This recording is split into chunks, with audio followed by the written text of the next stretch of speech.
Petrol, diesel, gas और आवश्यक वस्तुओं का पर्याप्त स्टॉक उपलब्ध है। मुख्यमंत्री भजनलाल शर्मा ने कहा कि मौजूदा स्थिति में न केंद्र, न राज्य सरकार और न ही किसी राजनीतिक दल की वजह से स्थितियां बनी हैं। सीएम ने सभी जिलों के जिला कलेक्टर्स को पहले ही सतत मॉनिटरिंग करने के खास निर्देश दिए हैं। साथ ही अवैध भंडारण और कालाबाजारी करने वालों पर भी सख्त कार्रवाई करने के आदेश मुख्यमंत्री की तरफ से दिए जा चुके हैं। मुख्यमंत्री ने जनता से अपील की है कि घबराने की जरूरत नहीं है, सिर्फ सतर्क रहें और अफवाहों से बचें।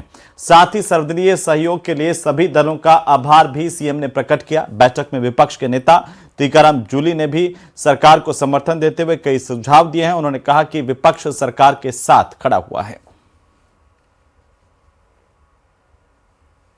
मुख्यमंत्री जी को सबसे पहले तो मैं धन्यवाद देता हूं कि उन्होंने सर्वदलीय बैठक बुलाई, और हमारे देश के प्रधानमंत्री मोदी जी को भी मैं धन्यवाद देता हूं जिन्होंने कल मुख्यमंत्री जी दिल्ली पधारे थे, 10% का कोटा हमारा बढ़ाया। लेकिन मैं समझता हूं कि आज विपक्ष, चाहे हमारे विपक्ष के नेता टीकाराम जी जूली हो या हमारे निर्दलीय मनोज जी हो, चाहे गर्ग साहब हो, सभी ने मिलकर अच्छे सुझाव दिए और सभी ने मिलकर इस बात का निर्णय लिया कि राजस्थान में, हालांकि अभी कोई पैनिक नहीं है डीजल पेट्रोल को लेकर या गैस की कोई समस्या नहीं है, लेकिन कभी ऐसी स्थिति आई तो हम सब मिलकर इस विपदा का मुकाबला करेंगे। ये सबसे बड़ी बात है। और राजस्थान की राजनीति से ऊपर उठकर सभी लोगों ने मिलकर इस राजस्थान की समस्या के समाधान के लिए मुख्यमंत्री जी के साथ कंधे से कंधा मिलाकर इस बात का आश्वासन दिया कि हम मिलकर संघर्ष करेंगे और राजस्थान की जनता को राहत पहुंचाने का प्रयास करेंगे।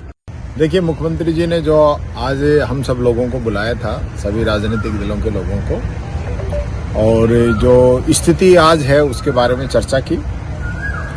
विपक्ष के रूप में कोई भी आपदा अगर आती है तो हम पब्लिक को सहयोग करेंगे, सरकार को सहयोग करेंगे। कोई सरकार के हर जगह राजनीतिक बात नहीं होती। आज जो भी बातें हुई हैं, हमने सकारात्मक सुझाव यहाँ पे दिए हैं कि जिस प्रकार की स्थिति बन रही है, चाहे शादी के सिलेंडर नहीं मिल पाना लोगों को, चाहे जो बच्चे हॉस्टल में हैं या होटल हैं, रेस्टोरेंट है, कई इंडस्ट्री हैं, उनको भी गैस की उपलब्धता नहीं हो पा रही है।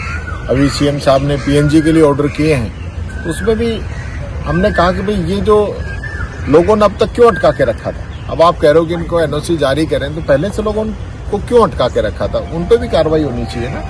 और आज जिस प्रकार से बाजार में कहीं अगर कोई दिक्कत आ रही है, मान लो गैस की दिक्कत है, तो उसका जो सब्स्टिट्यूट है, आप चाहे केरोसिन की बात करें, चाहे लकड़ी की बात करें या कोयले की बात करें, तो उनकी भी व्यवस्था पूरी व्यापक रूप से इंडक्शन की ये होनी चाहिए।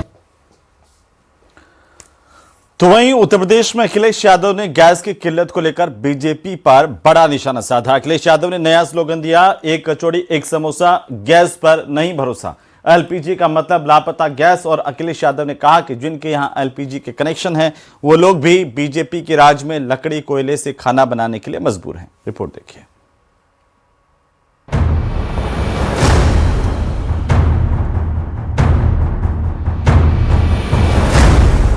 अखिलेश यादव ने एलपीजी संकट को लेकर बीजेपी पर बड़ा हमला बोला। अखिलेश यादव ने कहा कि सरकार की नाकामी की वजह से लोगों को एलपीजी सिलेंडर की परेशानी हो रही है। इतना ही नहीं, अखिलेश यादव ने एलपीजी को लापता गैस बता दिया और इसे लेकर समोसा कचौड़ी वाला स्लोगन भी दिया। 14.2 किलो से हटा करके 10 किलो का सिलेंडर कर दिया। इसका मतलब आपके पास हर सिलेंडर में 4 किलो से ज्यादा पर्याप्त गैस थी जो दूसरे सिलेंडर में भर करके दे सकते थे। उसकी आपने क्या तैयारी की? तैयारी तो कम, लेकिन कोरोना की याद दिला दी। इसलिए मैं कहना चाहता हूं कि भारतीय जनता पार्टी ने लाइन के सिवा कुछ नहीं दिया है। एक कचौड़ी एक समोसा, अब गैस पे ना रहा भरोसा। अभी गैस का सवाल बड़ा है। एलपीजी, लापता गैस, ये बड़ा सवाल है। अखिलेश यादव ने गैस और तेल को लेकर सरकार पर वार किया तो जवाब सीएम योगी आदित्यनाथ की तरफ से आया। गोरखपुर में सीएम योगी ने ईरानी अमेरिकी युद्ध को लेकर कहा कि अभी देश में कोई संकट नहीं है, हमें सरकार पर भरोसा करना चाहिए, अफवाहों से बचना चाहिए। सीएम योगी ने लोगों से अपील भी की कि जब जरूरत हो तभी डीजल और पेट्रोल लेने जाएं। एलपीजी सिलेंडर पहले की ही तरह घर तक पहुंचेगा, इसलिए लाइन लगाने की जरूरत नहीं है। देखिए, ये युद्ध लंबा खींचा तो प्रभावित तो हर व्यक्ति होगा। हमें मानसिक रूप से उसके लिए तैयार होना होगा। अफवाहों पे ध्यान नहीं देना होगा कि जैसे रसोई गैस का सिलेंडर होम डिलीवरी होते था, पहले घर तक पहुंचाती थी एजेंसियां, वैसे ही पहुंचाएंगी। लाइन लगाने की आवश्यकता नहीं है। लेकिन कुछ लोग हैं जो अफवाह फैला करके माहौल खराब करना चाहते हैं। तेल और गैस को लेकर सरकार और विपक्ष के बीच बार पलटवार जारी है। सरकार का दावा है कि देश में तेल और गैस की कोई किल्लत नहीं है, लेकिन विपक्ष इस बात को मानने के लिए तैयार नहीं है और सरकार पर जनता को गुमराह करने का आरोप लगा रहा है। Bureau report, news 18। तो शर्मा ने यह साफ कर दिया कि प्रदेश में किसी भी तरह का संकट नहीं है। पेट्रोल, डीजल और गैस की सप्लाई सामान्य है। यह खास रिपोर्ट देखिए।